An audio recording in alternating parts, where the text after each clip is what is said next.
Olá pessoal, na última vez que estivemos juntos falamos do narcisismo e deixamos algo por terminar, né?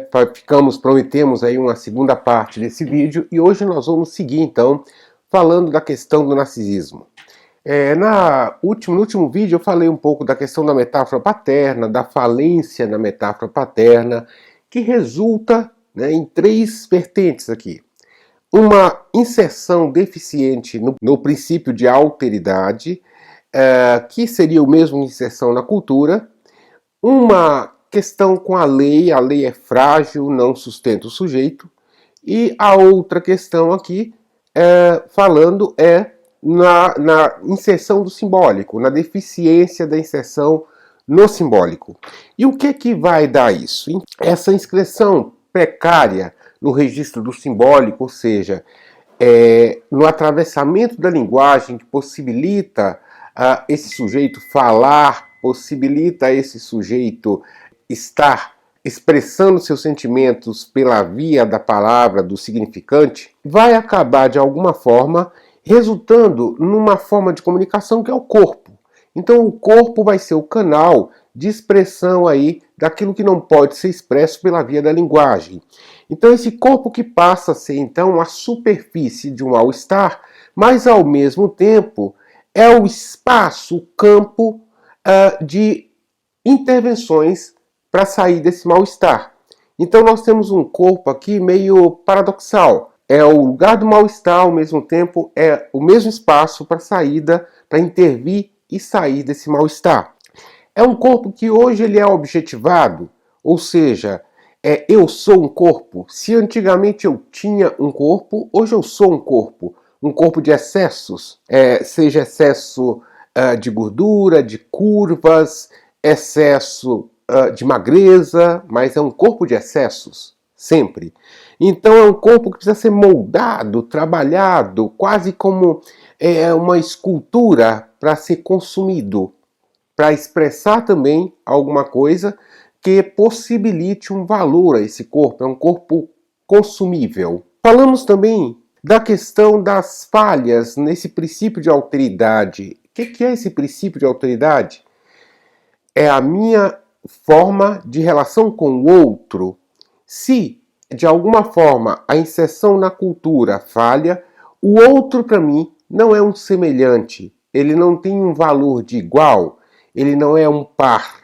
Ele só se torna um par no momento que ele espelha, que ele pensa, age, tem valores, tem prazeres igual a mim. Então, essa questão do princípio de alteridade, né, faz com que eu não reconheça o outro como igual.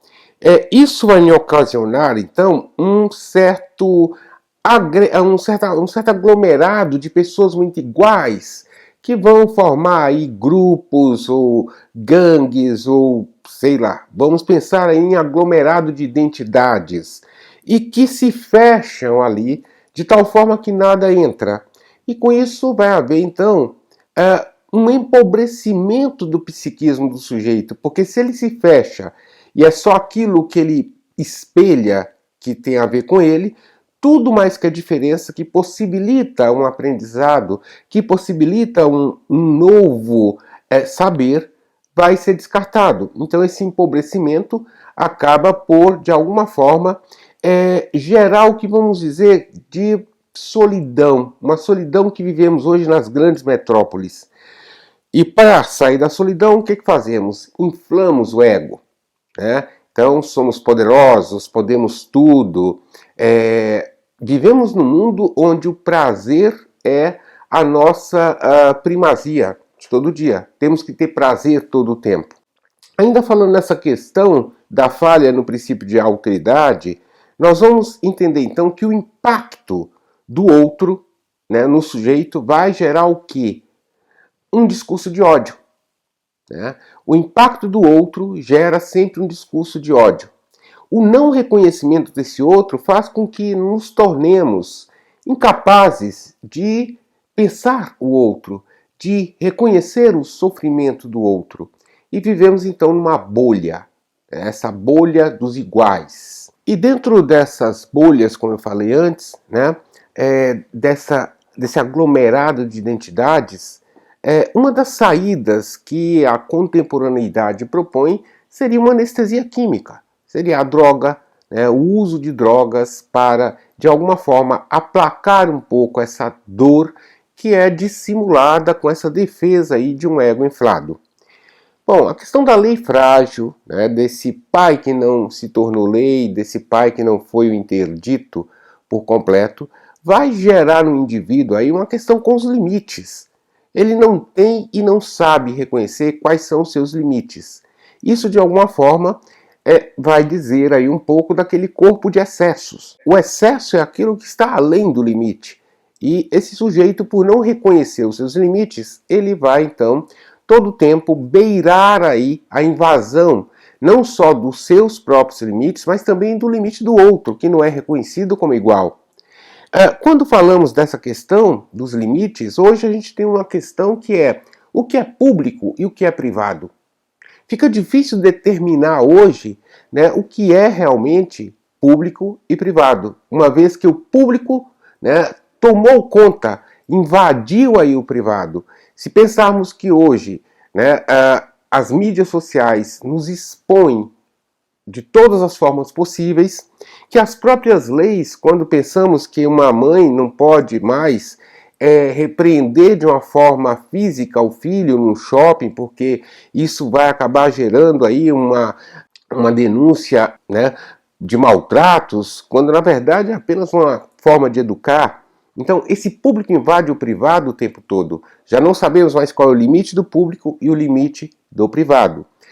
O que estamos dizendo aqui são de todas as patologias que vêm desse narcisismo que vivemos na contemporaneidade. E esse narcisismo que é a relação do sujeito consigo mesmo, com a sua própria imagem, e essa imagem, obviamente, também implica numa imagem de um outro igual, de um outro que me espelha. Então terminamos aqui essa parte desse primeiro tempo do narcisismo aí, completamos aí aquela primeira fala, assista o primeiro vídeo, venha assistir esse, e eu queria falar uma coisinha também, que é o seguinte: qual é o objetivo desse canal, pessoal? Levar o conhecimento ao público, levar a psicanálise, difundir a psicanálise.